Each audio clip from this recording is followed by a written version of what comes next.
Okay. Where the mind is without fear and the head is held high, where knowledge is free, where the world has not been broken into fragments by narrow domestic walls, into that heaven of freedom, my Father, let my country awake. Perhaps the most famous lines written by our national poet, Rabindranath Tagore. And I would invite all of you to read a quite remarkable book that has come out very recently, Ananya Vajpayee's Righteous Republic, in which she describes how this poet-philosopher, who was so responsible for giving intellectual, cultural, aesthetic content to our freedom movement, was dead opposed to the political objectives of those who drew their inspiration from his verse. For he was dead against nationalism. And much of what Nehru has to say on this subject in The Discovery of India is also remarkably similar. That nationalism has the advantage of rallying a people together, but it has the grave disadvantage of promoting chauvinism in the name of nationalism, a kind of reactionary attitude that we are a nation because we are better than those who do not belong to our nation. Rivalries of a political nature translated into military conflict that could lead to, with the technology that we now have, to the death of many more millions than even those who were destroyed in the First and the Second World Wars. And it is, I think, necessary to consider that those world wars were largely the result of rival nationalisms. And so our freedom movement evolved as a kind of dialectic between the need to be nationalist, because that was the only way in which we could rally our people to the cause of freedom, but at the same time, not to so define nationalism as to make it a chauvinism, as to make it xenophobic. And thus the dialogue continued as to where does India exist, in itself or as part of the world. And again, Gurudev Rabindranath Tagore gave the answer when he called the university that he, and to this university, he brought Asians from all over our continent. Now today, when every halfpenny tuppenny university has a South Asia faculty, this perhaps does not seem remarkable. But please remember the phase in which we were at the turn of the century.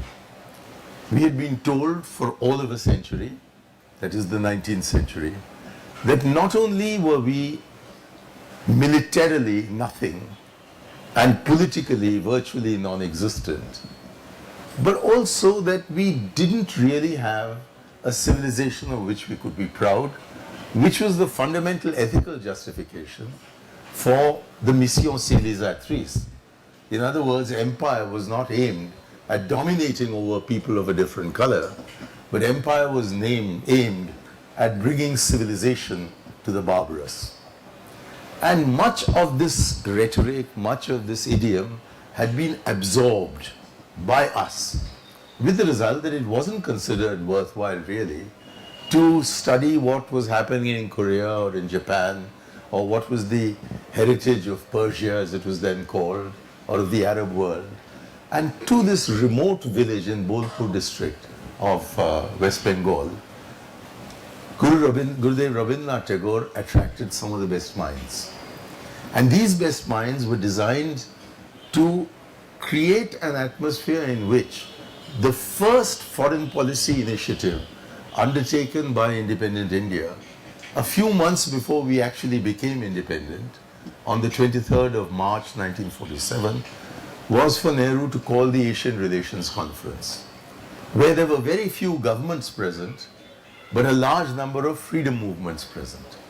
And the idea there was that if the freedom movement has been based on a kind of Asian renaissance, then the future of the 20th century has to be one of the Asian resurgence.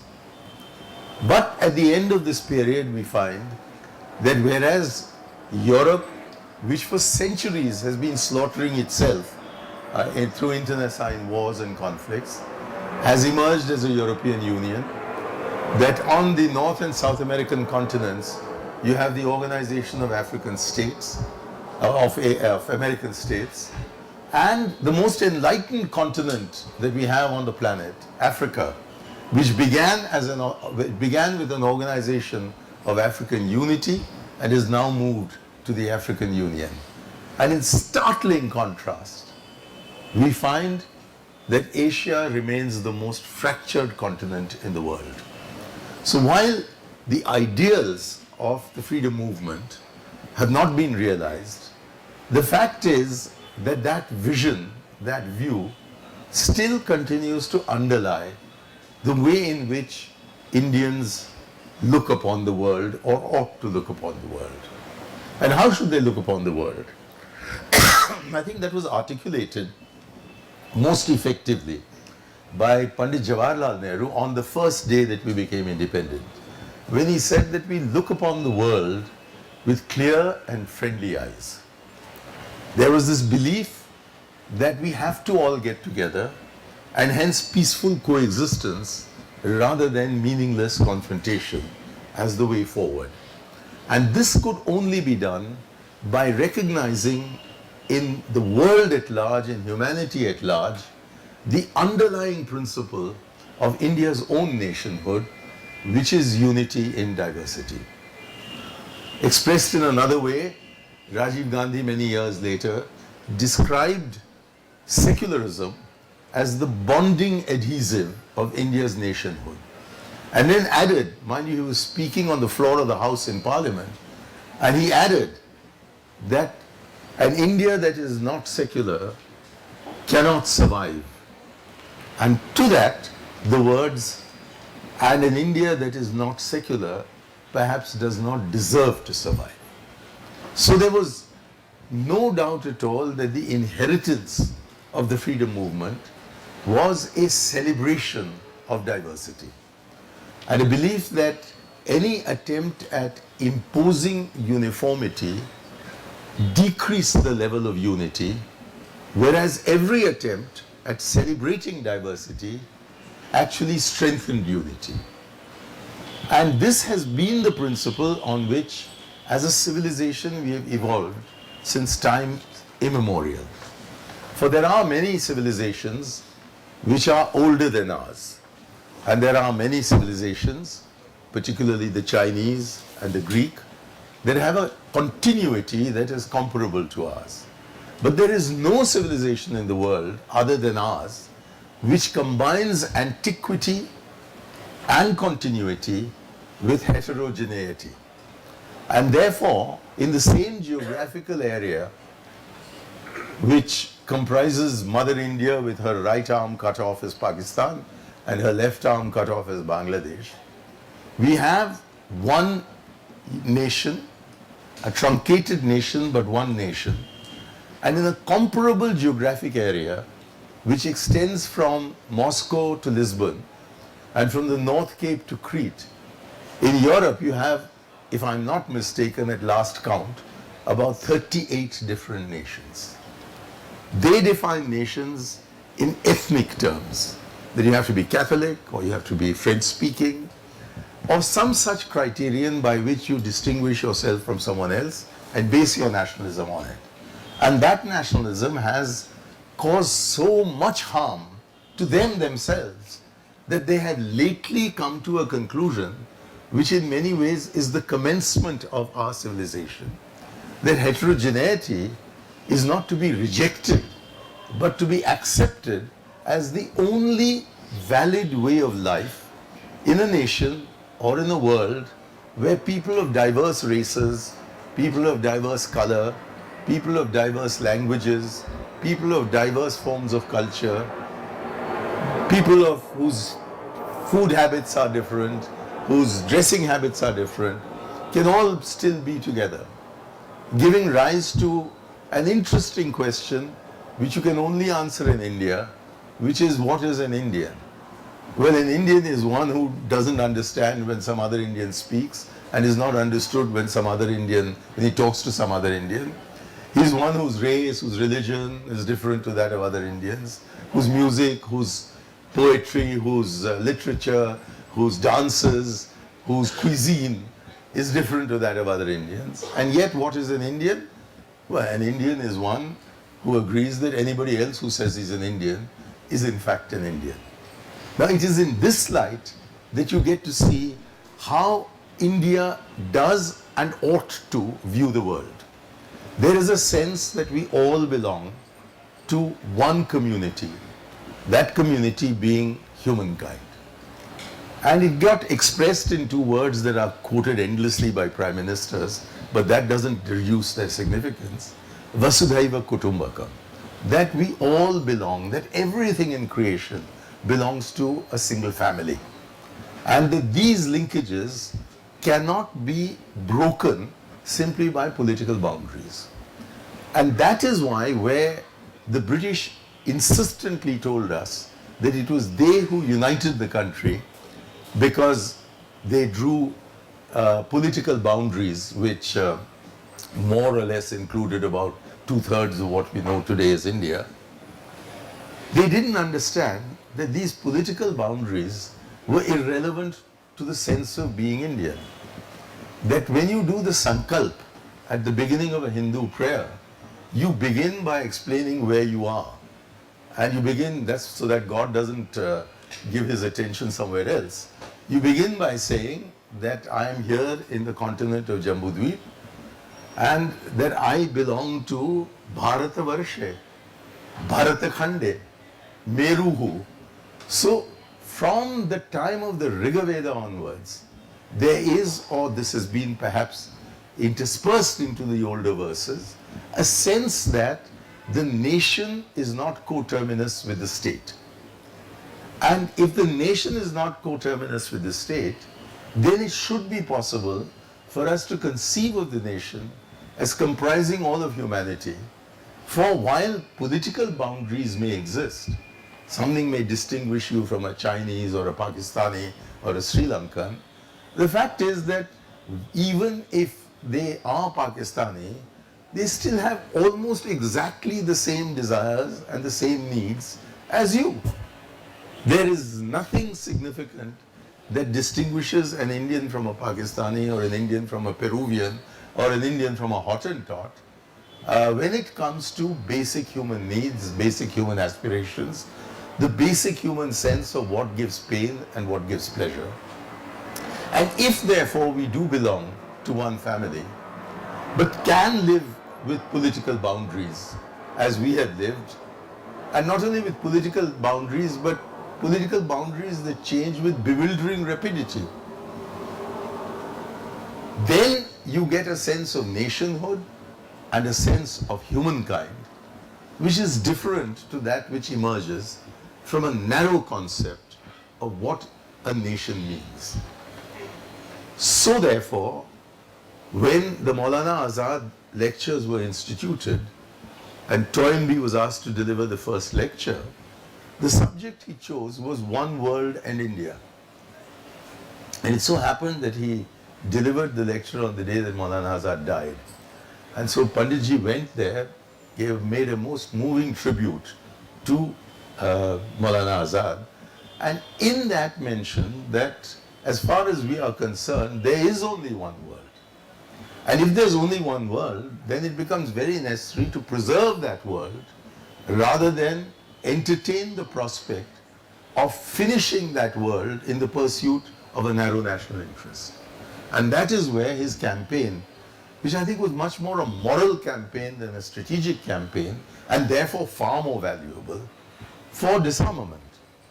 Then why do you want these nuclear weapons, which can only destroy all of mankind, when the objective of living in this one world should be to preserve it and cherish it and hand it over to future generations? And how can this be assured if you pile up arms which by design or by accident, might, if ever used, result in the destruction of the planet as we know it and of humankind as we know it. Equally, there was this insistence on becoming champions of a United Nations, which was based on the principle of inequality. For 5 countries decided that they constituted the directoire that would determine collective security in the world, and that the rest were second-class citizen nations who may sit and deliberate in a General Assembly but couldn't really be part of the exclusive club. So one would have imagined that somebody with such a fierce sense of national pride and social justice would have rebelled against it. But Nehru didn't, because he saw that it was so unusual that we had succeeded in establishing a forum where everybody could have a voice, even if 5 of them had an unequal voice. And it was only because there was this worldview which said that we don't want to get involved in your conflicts, but do want to get involved in reconciling these conflicts, that the world discovered that an asymmetric India, an India which appeared eccentric from a Western point of view, or even from Moscow, had its uses. The Korean War could not have been terminated, at least the armistice couldn't have been established, without the decision being taken on repatriating South Korean soldiers who were in North Korean custody and North Korean soldiers who were in South Korean custody back to each other's countries, especially when some of them preferred to remain in the country that had captured them than to go back to their homes. And no one else could handle this except India. And therefore, a country reviled for looking upon the world as one and humanity as one was invited to head the Neutral Nations Repatriation Commission, without which the Korean War could not have been brought to an end, at least as far as silencing the guns were concerned. And then we had Indochina. India was not invited to the Conference on Indochina in Geneva in 1954. But it was the French Prime Minister who had started this initiative but ceased to be Prime Minister by the time it really got underway, Pierre Mendès France, who described the Geneva Conference as 9 member states at the conference table and 1 outside.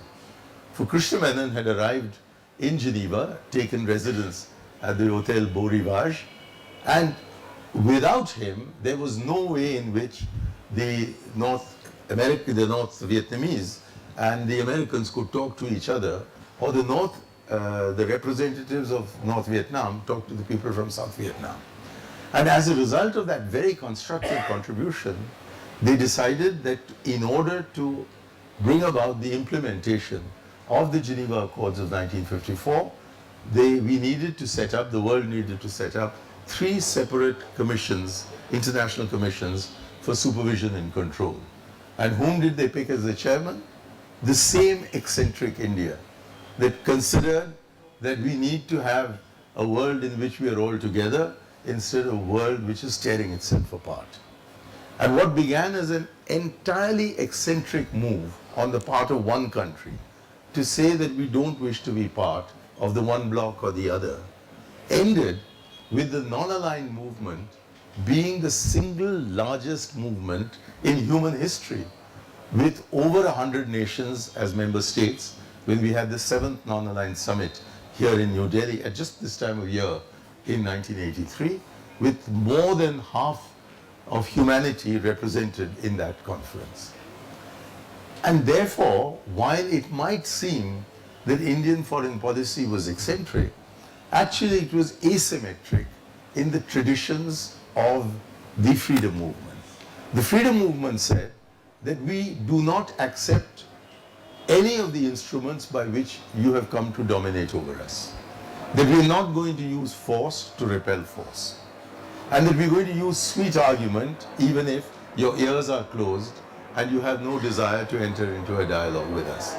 But at the same time, for them to confuse the opposition by saying that it is your duty to impose the heaviest punishment available in the law on us who break the law, even as it is our duty to break the law because we regard it as an unjust law. And in this confusion of each criminal, that is every freedom fighter who broke the law, coming before the courts and saying, without attempting to defend himself, of course I broke the law, and please give me your highest punishment. But as far as we're concerned, we regard your law as unjust, and therefore we'll break it now and we'll continue to break it. And it was out of this moral cauldron that emerged the idea of India as an independent country. As Ananya Vajpayee says in her book, the word Swaraj has two components to it. Swa, which means the self, and Raj, which means the rule. And before we could decide that we would rule India, we had to first discover who we were, which accounts for the extraordinary paradox that in 1945, with but 2 years to go for the person concerned to assume the role of the first Prime Minister of India, he writes a book which he calls The Discovery of India. I mean, what were you doing from 1889 till 1945? Fighting for an India which you had not discovered? And yet, that was the climax of an effort by India to get out of a definition of India that had been given to us by the dominant colonial power and become an India that was true to our own traditions as we interpreted them. And there are many, many interpretations that came, but all of them recognize that India didn't spring suddenly out of the tongue of Lord Macaulay, that we had a very long past. And the main discoverers of that long past were the servants of the East India Company. It was William Jones who made it very, very respectable to know Sanskrit, to know Farsi, which were the principal languages, the root languages of India at that time. It was Max Muller who translated and then interpreted the four Vedas, of course with his own purpose of saying that the Hindus were great 5,000 years ago, but they're dreadful today, and so let's make them all Christians. But it was possible to do this only because a Jesuit priest in the 16th century, discovering that Indians were resistant to listening to the word of the Lord, decided that it was necessary for the intellectuals in Rome to understand what the Hindu religion was about in order to enable their priests to battle against this Hinduism. And so he translated the words Om Namo Narayana into Latin and sent it to Rome and said, well, here is the key, and would you please translate everything in Sanskrit that you can find into the European languages through Latin. And that is how people like Schopenhauer and Goethe came to read the Kalidasa, which is the main inspiration for Rabindranath Tagore. So it stretched all the way from Goethe in Germany to Rabindranath Tagore here in India. And it is this lively rediscovery of India, each to his own. There isn't one idea of India, there are many. But it is precisely the marriage of all these ideas, the fusion of these, that has given us an India which does not look inward to itself, but outwards towards the world.